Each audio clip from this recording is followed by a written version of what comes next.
Hello everyone. Today in this video we'll discuss fictitious assets, deferred expenditure and goodwill. These are the accounting terms which we are going to discuss today. So first we'll go with fictitious assets are the third type of assets, right? So we'll see the definition, what does this says, and in this video we'll go a little bilingual. We'll talk in Hindi and English both, right? So these are assets which are neither tangible nor intangible. तो बोला गया ऐसे assets हैं जो ना ही tangible assets की category में आते हैं और ना ही इंटैंजिबल एसेट्स की कैटेगरी में आते हैं. तो ये कौन सी कैटेगरी में आते हैं? सो बोला गया आगे, they are not written, they are losses not written off in the year in which they are incurred but in more than one accounting period. तो ये ऐसे लॉसेस हैं जिनको पूरा राइट ऑफ सेम ईयर में नहीं करा जाता. सेम ईयर में थोड़ा सा पार्ट किया जाता है, बाकी का थोड़ा पार्ट आने वाले सालों में राइट ऑफ किया जाता है. तो ये इस टाइप के एसेट्स कहलाते हैं हमारे fictitious assets.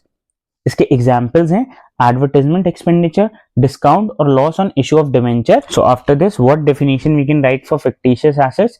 That these are assets which are neither tangible nor intangible, but these are losses which are written off in the period of more than 1 year. Right?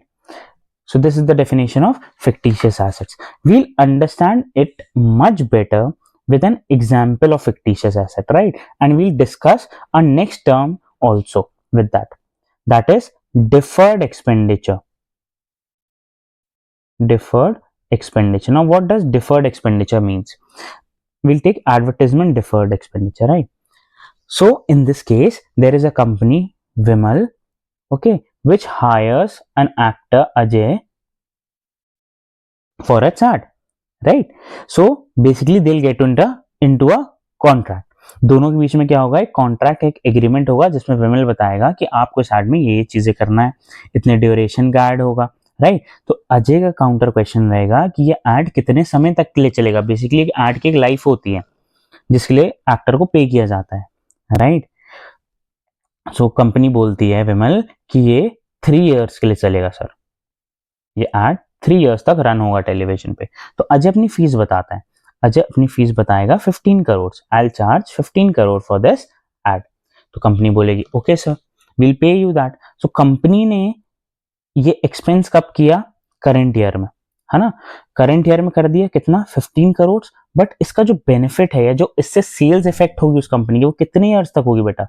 3 years तक होगी. The sales will be affected for 3 years as the ad will be running for continuously 3 years, right. तो अगर हम इस expense को per year divide करें, 15 crore divided by 3, then per year expenditure कितना आ रहा है बेटा? 5 करोड़ आ रहा है. तो दैट मीन्स जो फर्स्ट ईयर है उसमें 5 करोड़, सेकेंड ईयर का लिए 5 करोड़ एंड थर्ड ईयर के लिए 5 करोड़ कंपनी ने एक्सपेंस इनकर किए हैं, है ना. तो अब ये बताना चाह रहा है कि जो करंट ईयर में एक्सपेंडिचर हो रहा है या जितना भी हमने एक्सपेंडिचर किया 15 करोड़, उसमें से जो करंट ईयर में यूज हो रहा है या जितने अमाउंट ऑफ इनकम हमें करंट ईयर में हो रही है, उतना अमाउंट बस क्या कहलाएगा? इस साल का एक्सपेंस कहलाएगा, राइट. बाकी का जो हमने 10 करोड़ खर्च किया है वो तो नेक्स्ट ईयर्स के लिए किया है, उसका रेवेन्यू हमें कब होगा? नेक्स्ट ईयर्स में होगा. तो यही जो 10 करोड़ है यही आपका क्या बन जाता है बेटा? डिफर्ड एक्सपेंडिचर बन जाता है. ये ऐसा एक्सपेंडिचर है जिससे कि रेवेन्यू आपको कब होगा? आने वाले सालों में होगा. तो ये उन ईयर्स में एक्सपेंस माना जाएगा. करेंटली क्या बन जाएगा? Deferred expenditure. और ये आपके लिए एक टाइप ऑफ एसेट्स होता है और इसी को हम क्या बोलते हैं? फिक्टिशियस एसेट्स कहते हैं, राइट. यही हमने ऊपर अभी सीखा है. सो डिफर्ड एक्सपेंडिचर के हम डेफिनेशन में क्या लिख सकते हैं? हम लिखेंगे it is an expense which is written off in more than one accounting year, right? So the next term which we are discussing here is goodwill. It is a very familiar term, right? And you already know it, but it's just that you does not know its accounting name. And I'll prove that with an example. We'll take an example of general store which is run by Mehul.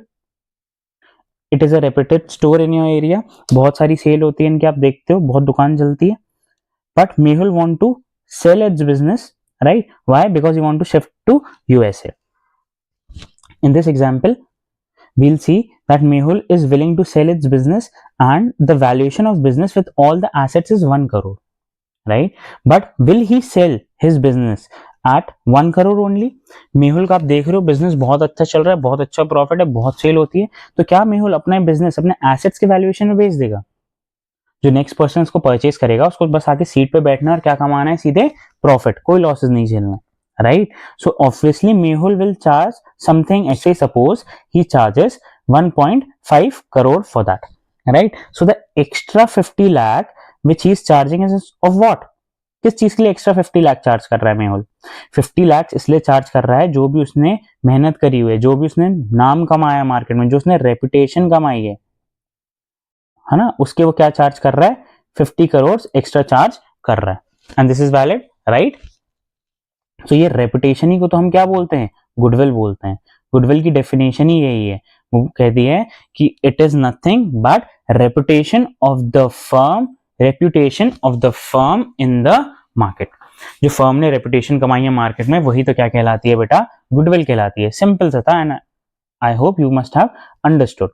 इसका आप detailed accounting पढ़ोगे class 12th में. एक chapter है, chapter number 2, valuation of goodwill, जिसमें आप accounting standard 26 के हिसाब से पढ़ोगे कि इसकी वैल्यूएशन कैसे करी जाती है, या इसको वैल्यू करने के लिए क्या डिफरेंट मेथड्स है, कैसे गुडविल कैलकुलेट होती है, right? So in today's class I suppose you must have understood all the 3 terms very nicely. If you have any doubt, you can comment below and ask. If you find this video helpful, do like, share and subscribe. I'll be coming with more such concepts regularly. Thank you.